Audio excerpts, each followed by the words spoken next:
A nombre del Instituto Veracruzano de la Cultura y del Jardín de las Esculturas, les damos la bienvenida a este tercer jueves de libros que forma parte del programa Junio con Ambiente. Esta es una iniciativa que se hace en conjunto del Instituto con la Coordinación para la Sustentabilidad de la Universidad Veracruzana y el Show de la Tierra de Radio Televisión de Veracruz. Les agradecemos que estén de manera presencial, de manera virtual. Y también agradecemos de manera especial a los doctores Miguel Rubio y al doctor Gonzalo Castillo, quienes son director del INECOL y editor de este libro que se presenta el día de hoy, Biodiversidad del Santuario del Bosque de Niebla, y del cual nos van a platicar a continuación. Les recordamos también que toda la programación de Junio con Ambiente la pueden checar, la pueden ver en las redes de las tres instancias que organizan este festejo en el marco del Día Mundial en el Medio Ambiente. Y pues bueno, nosotros tuvimos el interés de no solo festejar un día, sino un mes completo. Pueden encontrarlo en las redes y de nueva cuenta, bienvenidas y bienvenidos. Y muchísimas gracias, doctores, por estar aquí. Muchas gracias por la invitación. Muchas gracias a los amigos del IBEC, a los amigos de la Universidad Veracruzana, a los amigos del Show de la Tierra, y a los amigos que nos acompañan en vivo y a través de las plataformas digitales. Cuando Isela me hizo la propuesta indecorosa de que presentáramos el libro, no me podía resistir. Uno, porque soy fan del Show de la Tierra, me encanta esa manera divertida, tan imaginativa de presentar temas científicos y de fomentar cultura científica, entonces no le puedo decir que no a Isela.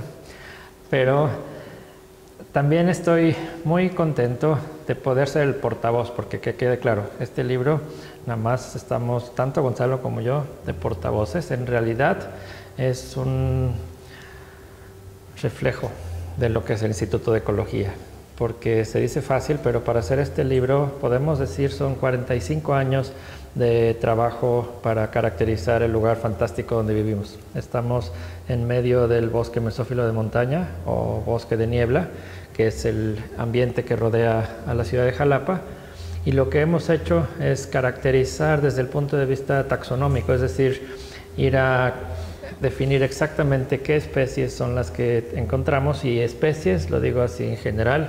En este libro damos cuenta de las distintas especialidades que hacemos en el instituto, sin aburrirlos mucho porque voy a tratar de hacerle como el Show de la Tierra, que no sea árido, pero estamos hablando de plantas, de musgos, de insectos, de peces, de la cantidad enorme de organismos que hay ahí, por un lado. Y por otro lado, también hicimos un esfuerzo porque exactamente no fuera árido, sino que fuera también una especie de trabajo de divulgación. Entonces, lo que ustedes están viendo, que esperemos hayamos logrado razonablemente bien, es un híbrido. Por un lado, es un catálogo taxonómico con todas las de la ley, con los nombres perfectamente caracterizados, especímenes identificados por expertos y con toda la nomenclatura y acomodados como debe ser, que es lo que un experto en los distintos grupos biológicos espera encontrar. Pero por otro lado, antes de cada capítulo pusimos una explicación sencilla al público en general, porque nos interesa que este instrumento sea útil para ambos públicos, para los especialistas en taxonomía y para cualquier persona interesada en la biodiversidad que nos rodea y la biología y la riqueza biológica de este país en general. Esperemos que lo hayamos logrado. Aquí tenemos una imagen donde se ve que hay los diferentes organismos que les platicaba. Si me regalas la siguiente, por favor. La presentación, mejor que nos la haga en vivo Gonzalo Castillo, que es el editor del libro y que es uno de nuestros más experimentados botánicos. ¿Por qué botánico? Porque claramente un bosque de niebla, lo primero que nos salta a la vista son el bosque, son plantas. Entonces la mayor parte del catálogo son plantas. No nos quedamos solo con las grandotas. Por supuesto, las grandotas son los árboles majestuosos que hay y esos están caracterizados muy bien, pero también empezamos después a ver las plantas chiquitas, las que dan las flores como estas bonitas orquídeas que tenemos en esta exposición acá. Después las plantas más chiquitas, sencillas, como los musgos, los hongos, etcétera, etcétera. Si me das la que sigue, por favor. les digo, tenemos diferentes tipos de hongos. Tenemos hongos que forman copas, hongos que forman estas fructificaciones, etcétera. Solamente son ejemplos, ojalá que puedan ver el libro después, pero son ejemplos para decirles cuál es la estructura general. Ahorita yo les voy a platicar un poco la estructura del libro y quizá Gonzalo nos puede platicar un poco más sobre pues qué sintió cuando lo estaba editando, qué cosas él ha visto que yo no he visto, porque Gonzalo ya era investigador del instituto cuando yo estaba en la primaria, más o menos. Y si me das como ven, hicimos también un esfuerzo porque tuviéramos un libro bonito.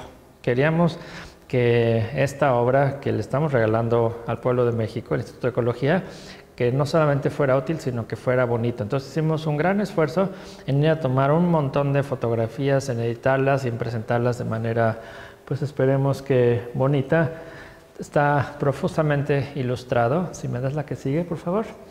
Y todo esto es parte de un esfuerzo que hacemos por conservar el bosque de niebla. Tenemos esta campaña permanente que le pusimos hace un par de años, 3, 4 años, Unidos por el Bosque de Niebla. No es nada más que nuestro afán por cuidar nuestro entorno. Tenemos en el Bosque de Niebla, en el Instituto de Ecología, una reserva de bosque de niebla que llamamos el Santuario del Bosque de Niebla, que son 30 hectáreas. Allí es donde hicimos la mayor parte del trabajo que estamos reportando en este catálogo. Y no solamente tenemos la obligación, sino la pasión de cuidarlo, y queremos compartir esta pasión porque estamos convencidos de que nadie se puede enamorar de lo que no conoce y que de la vista nace el amor. Entonces, esta campaña, que digamos no es nada formal porque en ningún lugar está escrito ni inscrito la idea de Unidos por el Bosque de Niebla, pues son este tipo de cosas que hacemos porque estamos convencidos de que tenemos que compartir esta pasión y que al hacerlo, ojalá convenzamos a la gente de que es importante conservar nuestro entorno, cosa que también compartimos con el Show de la Tierra y con otras instancias que estamos preocupados por conservar nuestro entorno. Quizá después podamos platicar un poco de por qué le puse Arca de Noé jarocho a este listado de especies. Es simplemente decirles, sí, tenemos toda la intención de que esto se dé a conocer. Este artículo, que es la presentación en sociedad de esta obra, la pudimos publicar en La Crónica, que es un periódico de circulación nacional. Ahí básicamente lo que estamos haciendo es decir, este libro está a la disposición de todo el mundo. Y si me das la que sigue, por favor. De veras está a disposición de todo el mundo. Si visitan la página web del INECOL, pueden encontrar esta pestaña y si le pican allá, les va a aparecer ese link, ese enlace, a donde ustedes pueden descargar de manera completamente gratuita el libro en PDF completito y lo pueden copiar, regalar, distribuir como les plazca, porque para eso lo hicimos. Entonces, la presentación, digamos, inicial del libro, y ahora quisiera invitar a Gonzalo Castillo que nos platicara pues lo que quieras, Gonzalo. Muchas gracias, Miguel. La verdad, es un placer estar aquí con ustedes. Es un placer platicarles un poco lo que sentimos cuando Miguel, como director del Instituto de Ecología, nos pidió que editáramos este libro. Este libro en principio tenía 12 capítulos, nada más. Cuando yo vi 12 capítulos para un lugar tan bonito, para un lugar tan diverso, es muy poquito. Tenemos que convencer a los investigadores que participen, porque la gran diversidad de especies que hay allí, y digo de especies porque quiero generalizar, plantas, animales, la gran importancia que tiene el lugar porque lo tenemos aquí al lado de una gran ciudad y bonita ciudad, ¿no? ¿Por qué? Porque el clima nos favorece totalmente. Jalapa, ciudad de las flores, yo cuando realmente conocí a Jalapa me encantó, ¿no? Porque aquí no hay una estación seca, sino siempre es húmedo, siempre hay flores, siempre hay frutos por todos lados. Entonces, esa gran diversidad que tenemos aquí al lado, pero que se está destruyendo más allá de lo que está protegido, pues la verdad es una pena, ¿no? Es una pena y es algo que estamos perdiendo y no nos damos cuenta. Porque esa gran diversidad de especies que hay allí, cómo están interactuando. Nada más es cuestión de que nos pongamos a pensar que este libro contiene plantas y animales, desde los microscópicos, digamos los hongos, que son los descomponedores de la materia, ¿no?, hasta los árboles, ¿no? Esos árboles que pueden tener más de 100 años, pero no es nada más el árbol, no es el individuo como tal, es la gran cantidad de especies que tiene encima. Entonces, bibliográficamente ya uno conoce que sobre esos árboles puede haber más de 80 especies sobre ellos, ¿no? Y eso pueden ser hongos, líquenes, pueden ser musgos de diferentes plantas. Y luego los animales también tienen sus, digamos, su espacio en ese espacio vertical que tiene la estructura del bosque, porque el bosque de niebla realmente para mí es uno de los que más me gustan, ¿no? Porque es un bosque en donde tú puedes transitar dentro de él, sientes como que te aíslas totalmente, ¿no? Si alguien de la ciudad va a caminar por los senderos del bosque, es como estar en otro planeta, en otro espacio totalmente distinto. A mí, lógicamente, esa diversidad, entenderla y realmente entender cómo contribuye hacia el ser humano, es una cosa que siempre me estimula, ¿no? Porque dices, en un espacio, 30 hectáreas, que realmente es poco, ¿no? Es poco para lo que teníamos antes, es poco por lo que hemos perdido, ¿no? El doctor Hart tiene su presentación, que le pedimos al doctor Hart que nos ilustrara con una introducción, porque ese bosque era antes parte del rancho Guadalupe, un rancho que tenía el gobierno del estado, y que el licenciado o el gobernador en su turno, Rafael Hernández Ochoa, decidió donar ese espacio al INREP, un instituto que había iniciado aquí y que tenía toda la misión de tratar de conservar lo poco que quedaba de Veracruz. Veracruz es uno de los estados más biodiversos de nuestro país, ¿no? Pero que lo estamos perdiendo a gran velocidad, ¿no?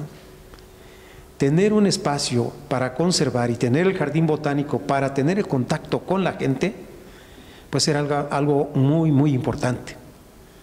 Entonces, en sus inicios, que nos tocó empezar a reforestar lo que ya estaba dañado, y realmente ese bosque, 45 años sin hacerle nada, quiere decir protegiéndolo, pues la cantidad de animales, uno, así como puede ver una zorra gris allí atravesándose el camino, así puede ver los grillos, o puede ver que en un momento pasa un reptil, una serpiente, ¿no? Y dices, ¿qué tanto conocemos? O sencillamente como las imágenes que han pasado aquí, que son tomadas ahí en el bosque, ¿no? Entonces, esa cantidad de diversidad de hongos, ¿no? O los más microscópicos, ¿no? Y luego los arroyos que salen allí, de los manantiales que se forman por el bosque que está ahí presente. Todo eso nos hace sentir el ruido del agua, el canto de las aves. Es entrar en contacto con la naturaleza, alejándonos del ruido de la ciudad, alejándonos del ruido de los carros, del ruido y de todo eso que los seres humanos estamos acostumbrados a tener y a convivir con eso. Pero irnos ahí es pasarnos a otro planeta. Pero además entender que esas especies interactúan con nosotros, porque de ahí obtenemos nuestra medicina, de allí obtenemos nuestros alimentos. Dice, si las naranjas que están allí, o el café que había antes, ahí están presentes, son testigos, cuando andamos muestreando y podamos ver para cuantificar la diversidad, cuántas especies por superficie podemos encontrar en ese bosque. Más de 80 especies por 100 metros cuadrados, o especies de diferentes tipos de plantas. de plantas vasculares. No estamos hablando de los hongos o de los hongos microscópicos, o los descomponedores de la materia que están bajo el suelo. No estamos hablando de toda esa gran diversidad, estamos hablando simplemente de lo que podemos ver. Y entonces, todo eso nos hace decir que parece ser que este libro concentra uno de los sitios que más se conocen en Veracruz, ¿sí?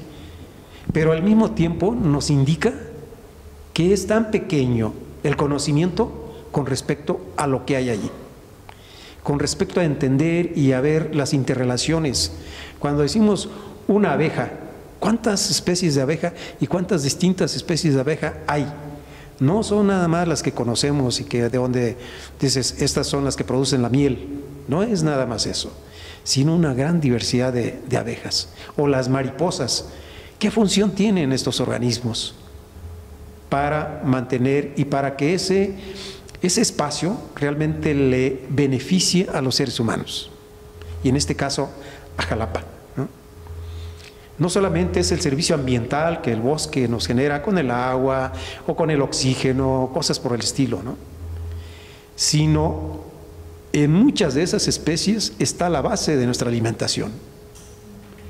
Sin esas especies no tendríamos frutos para consumir, no tendríamos frutos para comer. Estoy hablando de las naranjas, estoy hablando del café, estoy hablando de la sandía, estoy hablando de muchas especies que nosotros consumimos y los tenemos aquí. Bueno, muchas de esas especies están ahí. Desde luego estoy hablando de la parte del bosque mesófilo, no en general en el estado. Pero imagínense más abajo los mangos, ¿no? ¿Cuál es el trabajo que nosotros tendríamos que hacer para polinizar cada una de las flores de esas especies, para tener frutos? Porque sin la función de esos organismos, ¿no? Hay una gran diversidad de aves ahí, ¿sí? Un refugio, por eso es un santuario. Porque Miguel, así como lo acaba de expresar, el arca, ¿sí? Eso concentra una gran cantidad de especies, una gran cantidad de interacciones entre ellas. Y ahí es cuando podemos entender que están bien distribuidas en el espacio.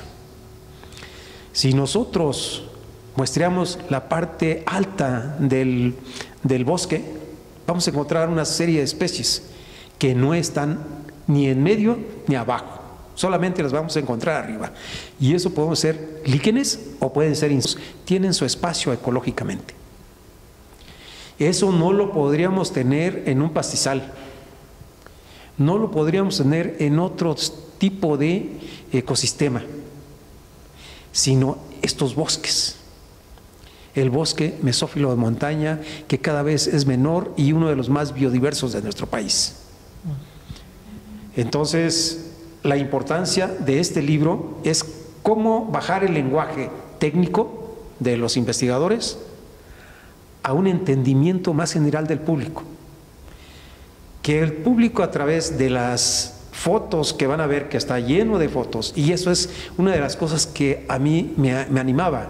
Cuando me dijeron la lista de especies de cada uno de los grupos, dije, no, esto está muy árido, esto va a estar para la gente, no va a ser nombres técnicos, no le va a entender nada y se va a quedar ahí, ¿no? Entonces tenemos que meterle muchas fotos bonitas, porque tenemos muchas fotos bonitas, ¿no?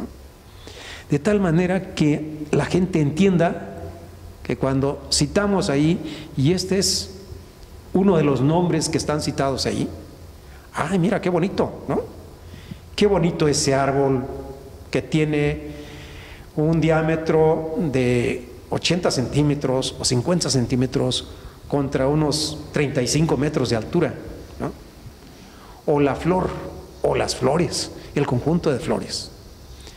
Pues todo eso a mí realmente me entusiasmó. Leer los 24 capítulos que hay allí, y déjenme decirles que aún falta mucho por hacer. Faltan muchos grupos y organismos que todavía no los tenemos documentados. Faltan especialistas todavía para que investiguen esa parte, ¿no? Esos grupos que no los tenemos documentados. O bien, a los que hay, hay que tratar de convencerlos de que es sumamente importante que eso se dé a conocer. Las especies nuevas, muchas de las especies endémicas que se han descrito de Jalapa, están ahí, en ese santuario. Si alguna vez tienen la oportunidad, cuando el clima mejore y cuando se abra al público nuevamente, vayan y caminen. La verdad, cuando uno ve en el fondo del camino y ve como si fuera un túnel, ¿no? Un túnel del tiempo, ¿no? Yo a veces cuando lo veo así, es esto, ¿qué hay atrás de aquello? Ese sonido que nos contagia a tener esa paz, esa tranquilidad que nos transmite el bosque, la verdad es que no lo podríamos tener, o sea, en la ciudad, ¿no? O a los alrededores. Estamos destruyendo gran parte de esos organismos, sin conocer qué especies estamos eliminando. Imagínense nada más el bosque de niebla que los hemos venido estudiando. Estuve haciendo un análisis de muestrear el pastizal, muestrear el cafetal, muestrear el bosque y muestrear un acahual. Ahorita tengo un estudiante que dije, bueno, ¿sabes qué? Vamos a trabajar, pero la parte vertical, de la base de los troncos de los árboles hasta la punta, ¿no? Para conocer efectivamente cómo se da ese recambio de especies. En este caso de líquenes, que no es mi especialidad, ¿no? Simplemente es animar a los estudiantes a asociarse con el especialista de líquenes y decir, vamos a estudiar eso no se conoce. Pues así, el bosque de niebla nos dimos cuenta que había una gran diversidad. Hemos encontrado una gran cantidad de especies y estratificadas de esa manera, ¿no? Y la otra dices, ¿cuántas especies puede tener un árbol de líquenes? En todas sus ramas, en todo, ¿sí? Un árbol que tiene ahí viviendo más de 100 años. Pues la verdad es que es algo fascinante, interesante para aquellos muchachos que están aceptando retos, ¿no? Les gusta el ejercicio de campo traviesa, les gusta el ejercicio fuerte. Bueno, treparse. La experiencia sí, la primera vez que llevé a uno de mis alumnos, le dije, bueno, aquí están muchachos, miren, aquí mira, lo que tienes que hacer es subirte hasta la punta del árbol y luego empezar a muestrear de allá para acá, ¿sí? Estratificado, vamos a dividir en 5 partes. Ya hay metodologías establecidas para eso. Me dio mucha, risa, y les digo, porque cuando se sube el muchacho hasta arriba, yo le ayudé a poner el cable y luego con ascensores y todos seguros, ¿no? Subirse y empezar a muestrar de arriba. Ya cuando terminó y llegó en la parte de abajo y me dice, doctor, podríamos cambiar de proyecto.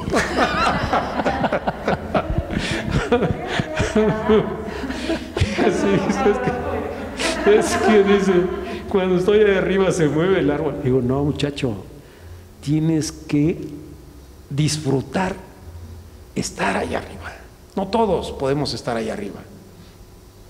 Actualmente a mí, digo, ya me subo en el arnés, eso, y después de unos 15 minutos me empiezan a dormirse las piernas, ¿no? Porque la circulación empieza a ser obstaculizada, ¿no? Entonces, pero tú, joven, de 25, 26 años, le digo, no, caray, hombre. Digo, mira, no lo vamos a hacer así. Sí, te puedo cambiar de proyecto, pero muéstrame 3 árboles.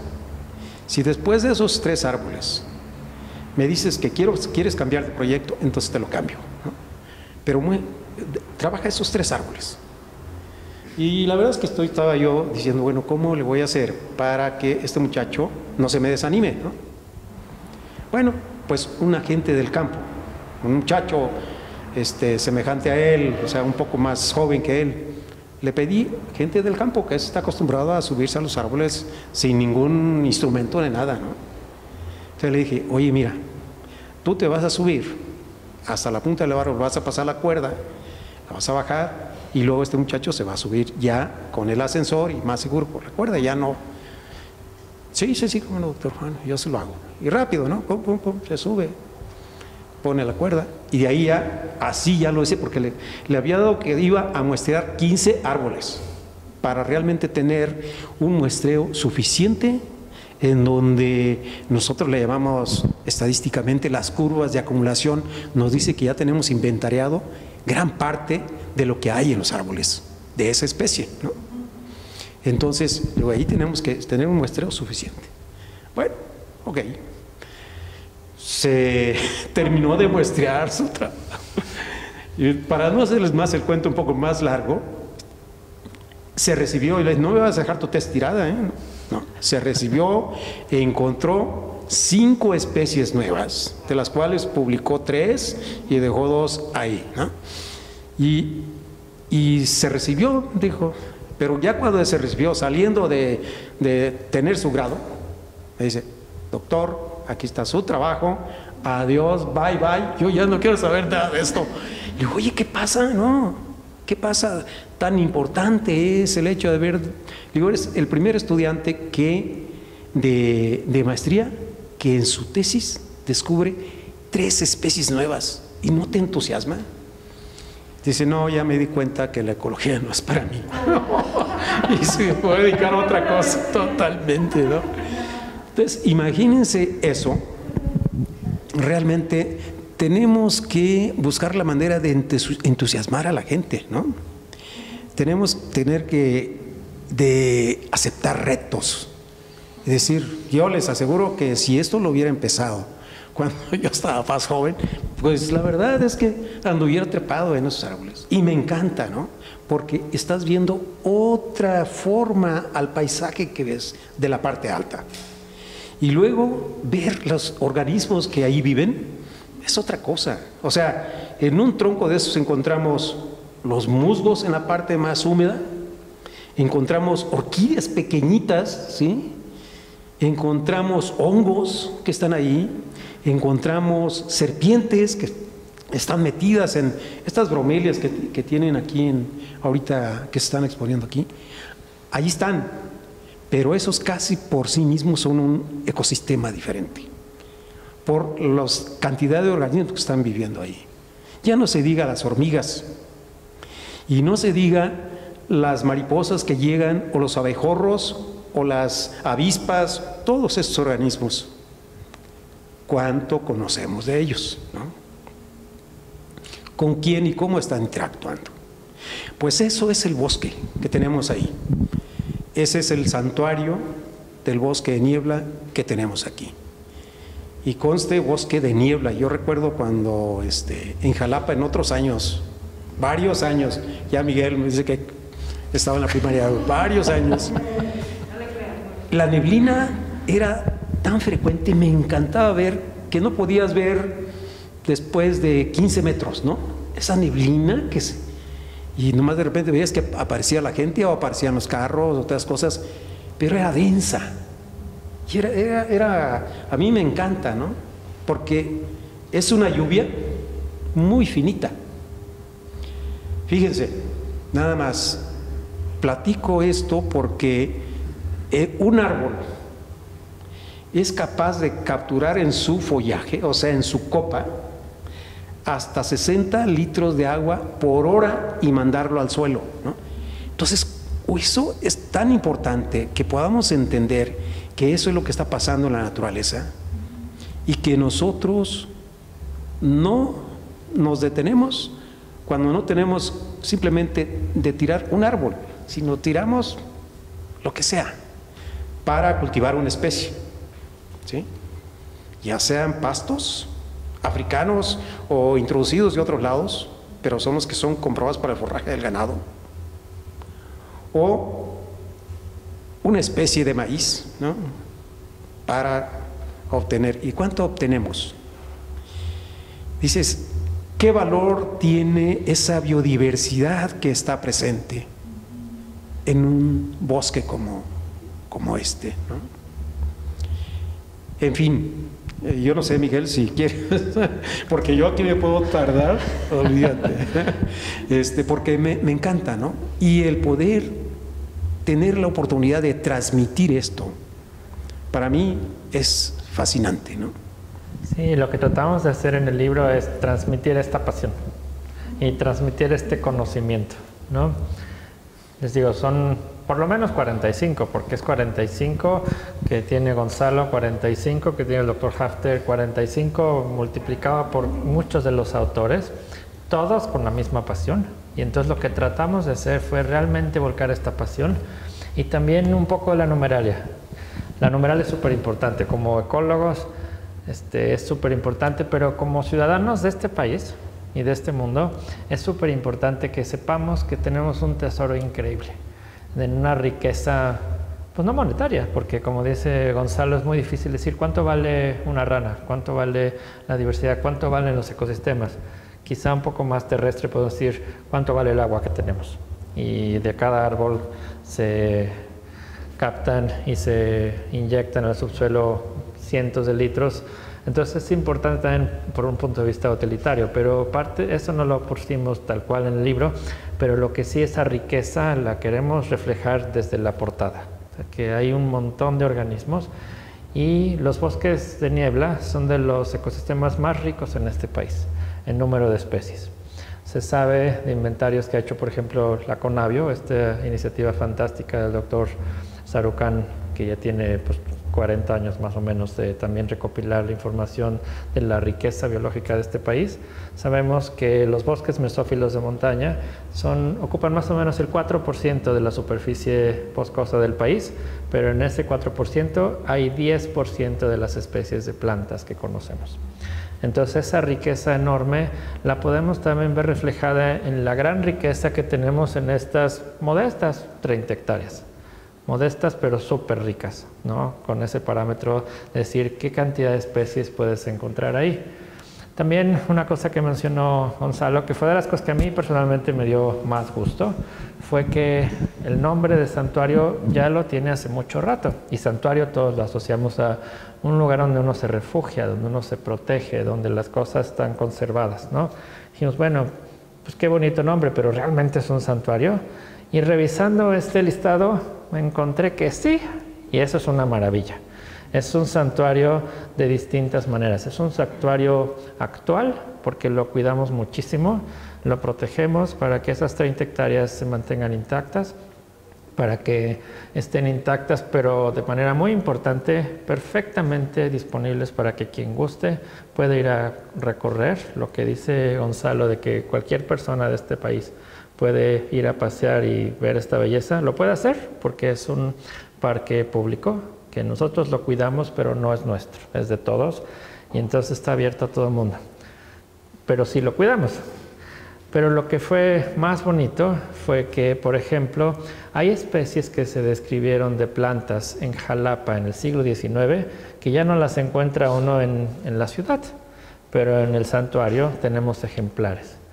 Y entonces eso pues también dice que realmente sí es un santuario porque ha permitido que estas plantas que ya desaparecieron de las áreas verdes de la ciudad, pues después de 100 y cacho de años sigan presentes, por lo cual pues de todas es un santuario, ¿no? Se ha protegido ahí esta riqueza y esos son solo un par de ejemplos. Otra cosa que también es importante, que también mencionó Gonzalo y quisiera simplemente resaltar, es que parte de ese bosque era una finca cafetalera. Entonces hay árboles de café, hay árboles de naranjas, hay nísperos, hay otras plantas que son introducidas por el hombre, pero hace 45 años no las hemos tocado. Entonces también es un gran experimento muy bonito de qué pasa cuando dejamos de meter la mano en un ecosistema. ¿Qué pasa cuando le damos chance a la naturaleza que ella solita empiece a recuperar el espacio que le habíamos quitado o el que alteramos? Y eso también es un experimento fantástico, que nosotros que somos ecólogos es una fuente de información súper importante, porque nos dice cuáles son las especies que son más exitosas para empezar a recuperar un bosque. Y evidentemente es una asignatura que tenemos los ecólogos pendiente, porque no solo basta con conservar, ya llegamos a tal grado de destrucción de nuestro entorno que es fundamental empezar a restaurar ecosistemas. Entonces, eso es una fuente de conocimiento importantísimo, porque ahí, con una gran diversidad, en un lugar que tiene un gradiente de transformación, de perturbación, porque hay partes que claramente eran productivas, zonas que claramente nunca se tocaron, y nosotros podemos ir analizando ese gradiente y podemos ir viendo qué plantas van creciendo en qué lugar, cuáles son más exitosas, etcétera, y eso es una mina de oro también para los esfuerzos que hacemos para regenerar nuestro entorno. Y también es una cápsula del tiempo, si quieren, ahora que está de moda lo de las cápsulas de tiempo, es una cápsula de tiempo porque, por ejemplo, si estudiamos un poco más el entorno alrededor de la ciudad de Jalapa, hay lugares como Tejocotal, ¿no? O como Zapotal, en donde uno va y dices, bueno, pues en Tejocotal uno esperaría encontrar tejocotes y en Zapotal uno esperaría encontrar zapotes. Uno va, ya no hay. Porque dos cosas, o porque ya se cortaron todas estas plantas para utilizarlo en otros fines, ¿no? O porque ha cambiado tanto el clima que ya se están desplazando las especies. Lo hemos escuchado, todo el mundo ha oído hablar del cambio climático, es una realidad. No podemos ocultarla. Nuestra obligación como científicos es caracterizarlas, estudiarlas, entenderlas, compartir que sí está pasando. Con el cambio climático, lo que está pasando es que hay un desplazamiento de especies latitudinal, es decir, del Ecuador se están yendo a latitudes más altas hacia el norte o hacia el sur, porque simplemente está muy caliente, entonces pues no aguantan y se desplazan hacia el norte o hacia el sur, alejándose del Ecuador. Eso es una de las cosas, pero en este país en particular, donde tenemos un gradiente altitudinal gigantesco, donde tenemos, no sé, 70 kilómetros del Pico de Orizaba, que mide 4.200, desde el Cofre de Perote, que mide 4.200 metros, a 70, 80 kilómetros estás a nivel del mar. Entonces tenemos un gradiente altitudinal gigantesco, y entonces también sabemos que los bichos no solamente están yendo hacia el norte, sino también se están trepando las faldas de las montañas, porque al subir la elevación baja la temperatura, ¿no? Entonces, una cosa que ya habíamos empezado a caracterizar hace años en el instituto era que los insectos se estaban moviendo. Algunos de los insectos que, por ejemplo, también son de interés humano, porque, por ejemplo, las chinches besuconas, que pueden transmitir el mal de Chagas, que es una enfermedad infecciosa, antes solamente se encontraban en las zonas más calientes del estado y paulatinamente han ido trepando. Las encontramos cada vez más alto en las laderas de las montañas porque están escapándose el calor. Podemos pensar, bueno, los moscos evidentemente ha pasado lo mismo. Un paréntesis con lo del cambio latitudinal-altitudinal. Con Zika perfectamente podemos ver que los mosquitos se han estado desplazando porque ya tienes contagios de Zika, de dengue, de chikungunya, enfermedades transmitidas por mosquitos, cada vez en partes más altas de las montañas y cada vez en partes más altas de la latitud de este país. El año pasado había casos de Zika en Durango, donde antes no había porque no había mosquitos de este tipo en Durango.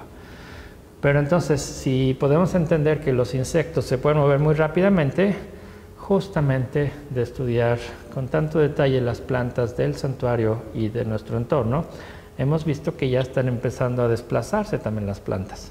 Están empezando a aparecer árboles en zonas donde antes no aparecían porque ya las condiciones están cambiando. Entonces, para recapitular, es una mina de información biológica y es una belleza este bosque, y ambas cosas son las que hemos pretendido plasmar en este libro, que reitero, regalamos al pueblo, a México, a todas las personas que estén interesadas. Lamentablemente no nos hemos sacado la lotería como para imprimir un montón de ejemplares y podérselos regalar a todos nuestros amigos, todas las personas que estén interesadas, pero por favor visiten nuestra página y está perfectamente disponible. Les reitero, lo pueden bajar las veces que quieran, lo pueden regalar las veces que quieran. Por favor, bájenlo, regálenlo. Y no sé si quieras platicar algo más, Gonzalo, y si no, pues creo que ya plasmamos bien. No sé si también ustedes tengan alguna pregunta, aprovechando que Es de las pocas veces que podemos salir y ver a gente de verdad y público con el que podamos interactuar. Yo sí tengo una pregunta, o sea, por ejemplo, este tipo de espacios es muy importante para Jalapa. O sea, ahorita estamos en un espacio hermoso, que es el Jardín de las Esculturas.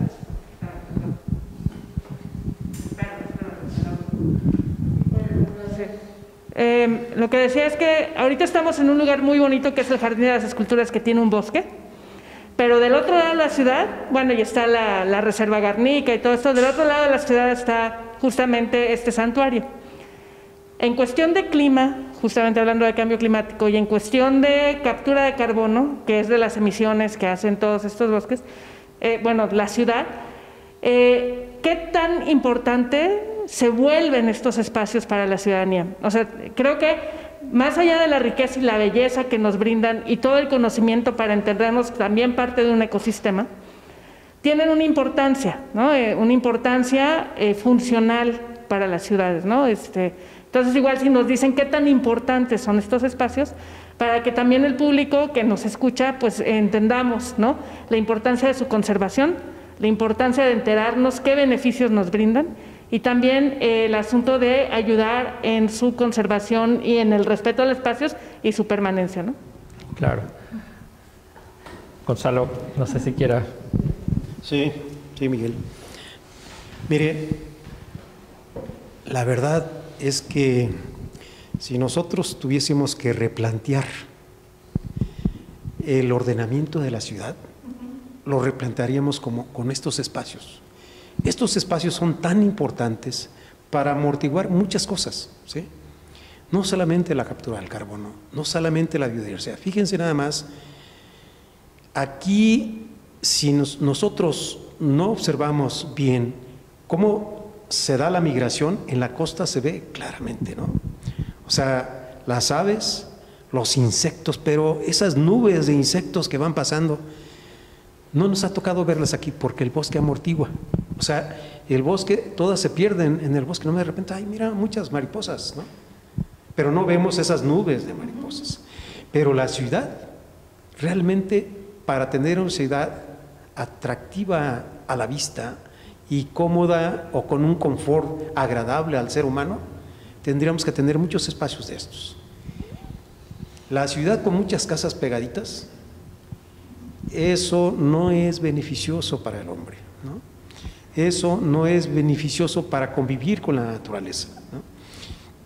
Estos espacios, si nosotros estuviésemos monitoreando estos espacios, diríamos qué tan importantes son. No importa que sea un jardín abajo, se ve muy bonito. La verdad es que yo no había entrado aquí y ahorita que fui a dar la vuelta, es que bonito, ¿no? Pero estos espacios, si ustedes tienen algún jardín en su casa y ven cuando llegan los tordos y andan picando el suelo, ¿no se han preguntado qué están haciendo estos animales? Aparte de causar, les causa como molestia el tordo, ¿no? Pero andan picando el suelo. ¿Y saben qué están haciendo? Están controlando la población de lombrices, o sea, están metiendo el pico y están capturando lombrices, ¿no? Están capturando insectos, o sea, eso que se convierte aparentemente en una plaga y que es una especie, se ha adaptado al ser humano. Es una especie que controla la cantidad de insectos que pueden llegar y pueden, si no estuvieran ellos, no hombre, no me imagino cómo estaríamos nosotros quizá manoteando o saliendo ahí para espantar a los insectos, ¿no? Ellos controlan las poblaciones y así como ellos, hay muchas que están interactuando con esto, pero estos como el santuario y estos espacios, los berros o así, el Cerro de Mecuiltepel, tienen una función sumamente importante porque muchas de las aves migratorias aquí paran, ¿no? Es como una estación, es como un paradero y entonces algunas de ellas aquí se reproducen o se alimentan para tener energía y seguir su camino. Esas migraciones, ya lo acaba de explicar Miguel, el cambio climático nos va a pegar muy fuerte en el futuro. ¿Qué es lo que quiere decir? Quiere decir que si ustedes observan, por ejemplo, las especies ornamentales que tienen en su casa, las orquídeas que están floreciendo,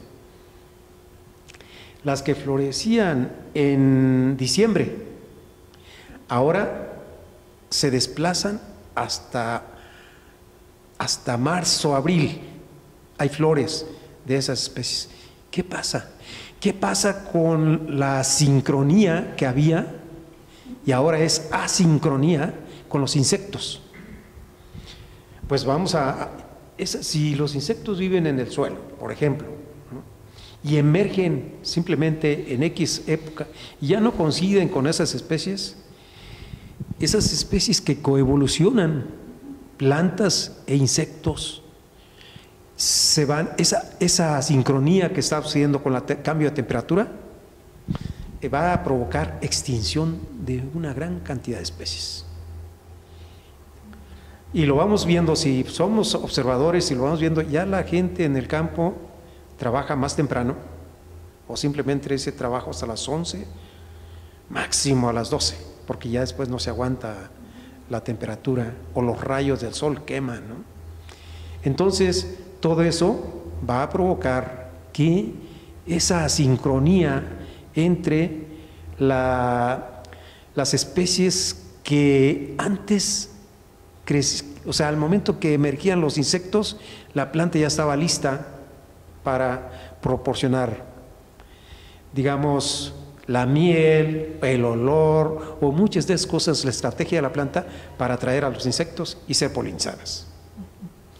Ahora, eso se va a desplazar, vamos a perder, va a haber flores, pero probablemente no va a haber frutos o muy poquitos, ¿no? Entonces eso va a ser un problema bastante serio con la biodiversidad en el futuro, ¿no? Y regresando a los bosques, o sea, Jalapa es muy bonita porque tenemos estos bosques urbanos, ¿no? Les llamamos Cerro Macuiltépetl, aquí tenemos muy bonito en Las Ánimas, el Tecajete, hay lugares que en realidad son pequeños bosques urbanos muy bonitos, ¿no? Pero Jalapa es hermosa, no solo por eso, sino porque estamos rodeados de un montón de bosques preciosos y muy bien conservados. Ahora sí tengo que hacer caravana, no con sombrero ajeno, sino con el sombrero del INECOL, del Instituto de Ecología, donde decididamente conservamos las 30 hectáreas de bosque, que es nuestra responsabilidad, el Santuario del Bosque de Niebla, que es nuestro segundo hogar, ahí trabajamos y ahí vivimos, ¿no? Pero también reconociendo justamente la parte de la belleza, la parte de la riqueza, pero también la importantísima función ecosistémica que tiene para brindarnos clima, para brindarnos agua, para retener suelos, para fertilidad, para un montón de cosas. Vemos que alrededor de la ciudad de Jalapa, que sí lo hemos entendido como un todo, Jalapa no puede persistir si no se considera su entorno, ¿no? Y alrededor de la ciudad de Jalapa había pues un montón de islas de vegetación, y adrede uso la palabra islas, porque desde hace años el Instituto reconoció que había un montón de islas de vegetación, islas de bosques de montaña y bosques un poco más calientes en la tierra, en la parte hacia abajo, yendo hacia la costa, y eran islas que estaban en un mar de otros tipos de suelo, mar de ciudades, mar de campos agrícolas, mar de campos ganaderos, pero esas islas era súper importante conservarlo. ¿Y cómo se llama cuando tienes un montón de islas? Archipiélago. Entonces el Instituto de Ecología propuso, y afortunadamente fue escuchado, que se decretara el archipiélago de bosques y selvas de la ciudad de Jalapa, que están protegidas con un manto legal. Ojalá ese manto legal también funcione para que se protejan en los hechos, pero por lo menos sí fue un primer esfuerzo decidido del instituto para ponerlos en el mapa, ¿no? Decir, estos son importantes, ahí está, tenemos la obligación y la posibilidad de conservarlos. Y luego ya un poco después, porque esto si no me equivoco se decretó en 2015, el archipiélago de bosques y selvas, que es una iniciativa que afortunadamente hay mucha gente de la sociedad civil organizada y de los ciudadanos de este país, ¿no? Aunque no estén asociados a ninguna asociación en particular, que han retomado los esfuerzos para conservarlo, ¿no? Están los guardianes del archipiélago, las comunidades del Pisquiaca y un montón de otras pues grupos sociales que también están compartiendo este objetivo de conservar nuestro entorno. Y después El Instituto de Ecología, sí tengo que decirles que nacimos, y perdón que haga esta digresión, pero el Instituto de Ecología, como mencionaba Gonzalo, lo fundó el Dr. Hafter. El Dr. Hafter tenía dos grandes pasiones, dos grandes virtudes. Por un lado, conservar. Entonces, al mismo tiempo que fundaba el Instituto de Ecología, prácticamente inventaba la figura de las reservas de la biosfera. Las primeras reservas de la biosfera del mundo son Mapimí y la Michilía, que fundó el Dr. Hafter en Durango, al mismo tiempo que estaba fundando el Instituto de Ecología en la Ciudad de México. Entonces, conservar. Pero al mismo tiempo también es igual de importante utilizar de manera racional. Entonces, de las primeras manifestaciones de impacto ambiental que hicieron en este país, se hicieron por personal del INECOL. Y entonces, es decir, genero conocimiento de la riqueza biológica y del entorno y entiendo dos cosas fundamentales. Por un lado, hay cosas que hay que conservar, reservas de la biosfera o otros tipos de denominación que protejan la riqueza biológica. Y por otro lado, es importante también reconocer que tenemos necesidades los humanos y entonces cómo podemos utilizar esta riqueza biológica de manera racional y sustentable, y una de esas es proponiendo instrumentos como las manifestaciones de impacto ambiental, ¿no? Los programas de manejo, etcétera. Y esas dos vertientes del instituto, que son fundacionales, las mantenemos. Entonces, por un lado, impulsamos la figura y el decreto de las reservas en archipiélago de bosques y selvas alrededor de la ciudad de Jalapa, y un poco tiempo después, que se logró decretar en 2018, el ordenamiento ecológico regional de Jalapa, donde entendemos, reitero, que para que Jalapa sea viable a largo plazo, tenemos que pensar, bueno, ¿y dónde viene el agua de Jalapa? Ah, viene de esta zona de bosque, tenemos que conservar esa zona de bosque. ¿De dónde viene la comida de Jalapa? Ah, es que aquí se puede sembrar esto, aquí hay ganadería, aquí hay cafeticultura. ¿A dónde podría crecer la ciudad? Esta zona es la más adecuada, ¿dónde podría darse industria, etcétera? Y entonces el programa de ordenamiento, que eventualmente también afortunadamente fue aceptado por las autoridades y fue decretado, es decir, aquí está Jalapa, vamos a encontrar una cuenca que tenga sentido biológico, que tenga sentido económico, y vamos a ordenar el territorio, es decir, aquí hay que conservar este bosque porque es una belleza y porque tiene una función ecosistémica fundamental para la ciudad. Aquí se puede crecer la agricultura óptimamente porque los suelos tienen vocación, porque tienen irrigación, etcétera. Estas son las zonas más adecuadas para que las ciudades crezcan, etcétera. Y entonces eso es un poco respondiendo a la pregunta que hacías al principio, ¿no? ¿Qué tan importantes son los bosques? Importantísimos. Y entonces por eso desde el Instituto hemos impulsado este tipo de iniciativas de política pública para procurar que se mantengan, porque estamos convencidos de que son fundamentales y de que pues Jalapa sería otra cosa si los perdiéramos. Ojalá se me haga chicharrón la boca, ojalá jamás los perdamos, y parte de lo que hacemos como institución es justamente dar los elementos para explicar por qué es tan importante, no solo porque sea hermosísimo, que lo es, sino porque tiene una función importantísima para que nuestra ciudad sea sustentable y pues tengamos el clima fantástico del que gozamos. Y pues, no sé si tengan... Sí, claro. También pues agradecerles, si quieres el micrófono para que te escuchen. Pues muchas gracias a los dos por compartir esta información y sobre todo que sea accesible, ¿no?, a más comunidad, a más población que no está tan familiarizada, ¿no?, con lo científico. Entonces, pues también les quiero compartir que estoy realizando un trabajo de investigación, un proyecto de trabajo en comunidad, precisamente con la cuenca del río Pixquiac, ¿no?, y sus relaciones, ¿no?, socioculturales que hay implicadas, ¿no?, en las relaciones humanas, y con esto que también llamamos del humano uno humano, ¿no? O sea, esa relación, ¿no?, que va súper de la mano, pero que a veces perdemos esa noción, ¿no?, y que por eso a veces depredamos, ¿no?, nuestro bosque. Entonces también estoy como desde esa lucha, ¿no?, de que sea reconocido, que se siga difundiendo la información, que se deje de depredar como se está haciendo hasta ahora. Entonces estoy trabajando también en la isla, ¿no?, de Riberas del Pixquiac, en la comunidad de Mariano Escobedo, y también hay mucha organización ahí, ¿no?, de la sociedad civil, de la población.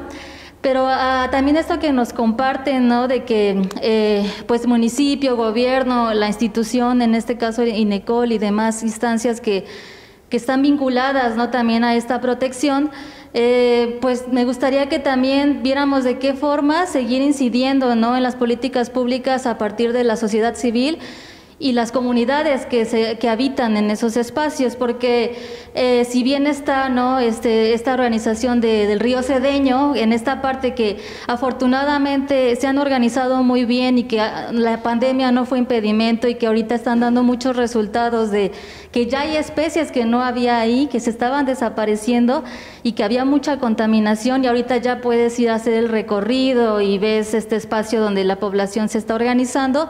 Pero vas del otro lado, de la periferia de la ciudad, hacia el rumbo de la Haciendita y la Revolución y todas estas colonias, hay una contaminación muy fea ahí en el río Pisquea, en el río Cedeño. Entonces es como ese contraste, ¿no?, del que seguimos hablando, y pues sí, hace falta más, ¿no?, más incidencia, más difundir.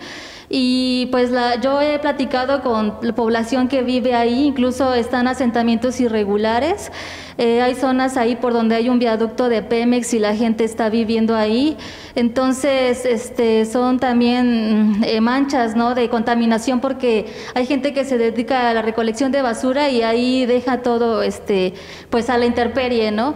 Y ellos comentan que es porque son los espacios que les toca vivir, ¿no?, pero que también no se hacen conscientes de que si ellos siguen contaminando esa parte, degrada sus vidas también, ¿no? O sea, entonces es como seguir difundiendo esta coexistencia, ¿no?, que tenemos con el bosque y nuestras propias vidas, que a veces en la inercia social, ¿no?, de la globalización y todo eso, a veces se nos olvida, ¿no? Y pues estas iniciativas de difundir la información, de hacerla accesible, de que sea gratuita, y estos espacios, ¿no?, que ojalá muchas más personas vean esta presentación, pues va a traer también muchos más resultados de los que queremos, ¿no?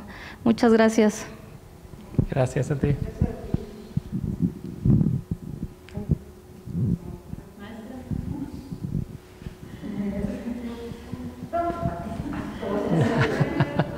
Muy bien.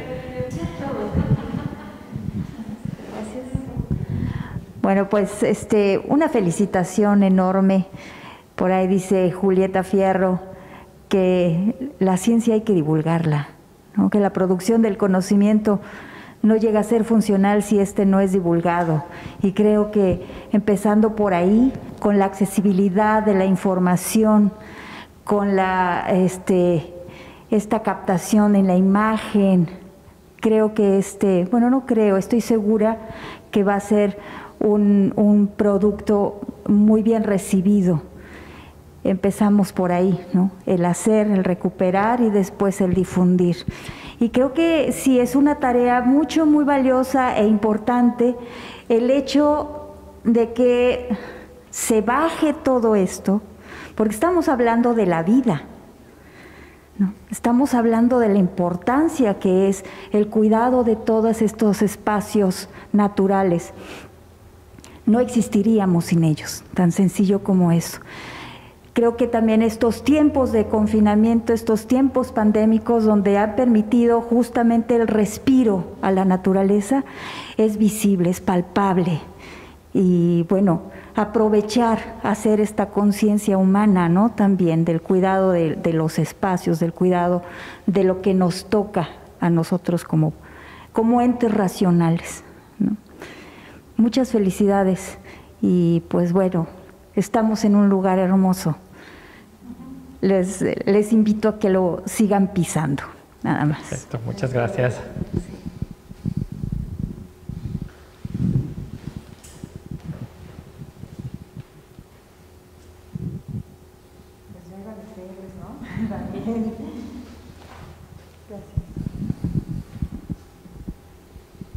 Pues agradecerles, también coincido con la maestra y con Julieta y con todos los divulgadores de la ciencia, como ustedes lo son también, además de espléndidos investigadores del Instituto de Ecología.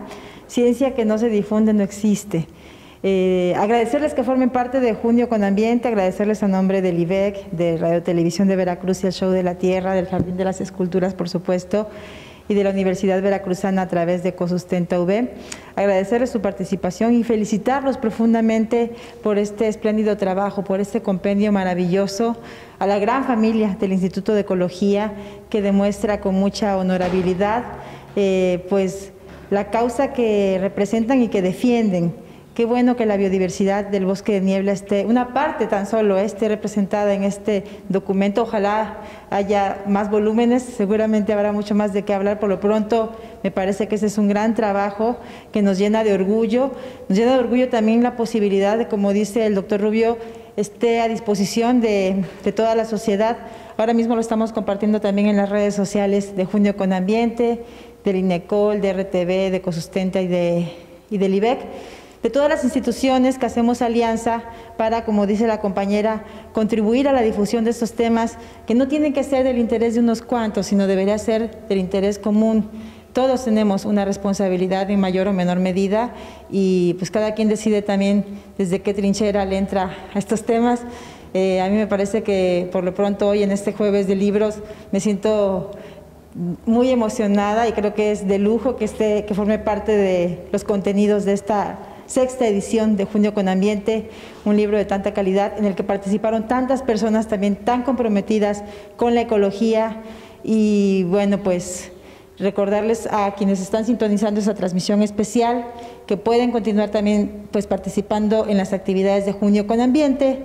Mañana tenemos cine y naturaleza, el sábado talleres para niños y conversatorio el próximo miércoles con comunicadores, con divulgadores de la ciencia también, que son grandes aliados para que estos temas lleguen a una mayor cantidad de voluntades y de tomadores de decisiones.